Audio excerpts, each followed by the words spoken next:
Okay, welcome to my YouTube channel. I'm going to share with you na nadagdagan ng kapabilidad ng Pilipinas, ng Armed Forces of the Philippines. Ito'y dahil dito sa kato-turnover lang na radar galing sa Japan.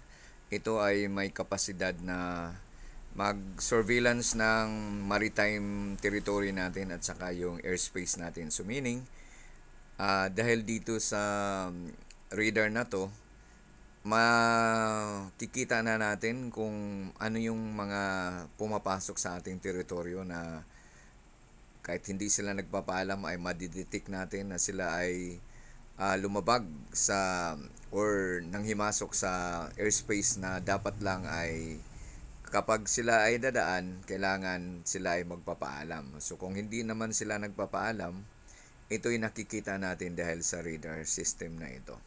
Ang radar system na to ay bali apat ito na tatlong stationary, meaning ito'y stationary na hindi mo matangay-tangay kung saan mo gusto siya dalhin. Ito'y naka-installed sa isang lugar. Tulad nitong isang first delivery ay nasa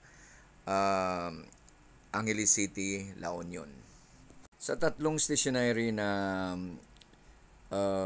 radar na ito, dalawa ang hindi pa na-deliver at yung isa na mobile. So tatlong stationary, isang mobile. So pwede mo siyang dalhin kung saan mo siya gusto. Sa nasabing apat na radar system na ito ay nagkakahalaga ng 98.56 million US dollar. So makikita natin ang pagsisikap ng ating gobyerno na talagang tayo ay ma-equip para kaya nating ipaglaban ang ating teritoryo. So pagsisikap ng ating gobyerno sa pangunguna ng ating Pangulo, sana tayo ay pantubayan ng ating Panginoong Hesus.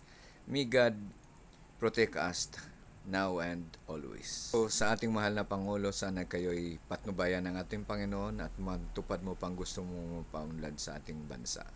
So mga minamahal kong mga subscribers, mga nakapanood nito, thank you for watching.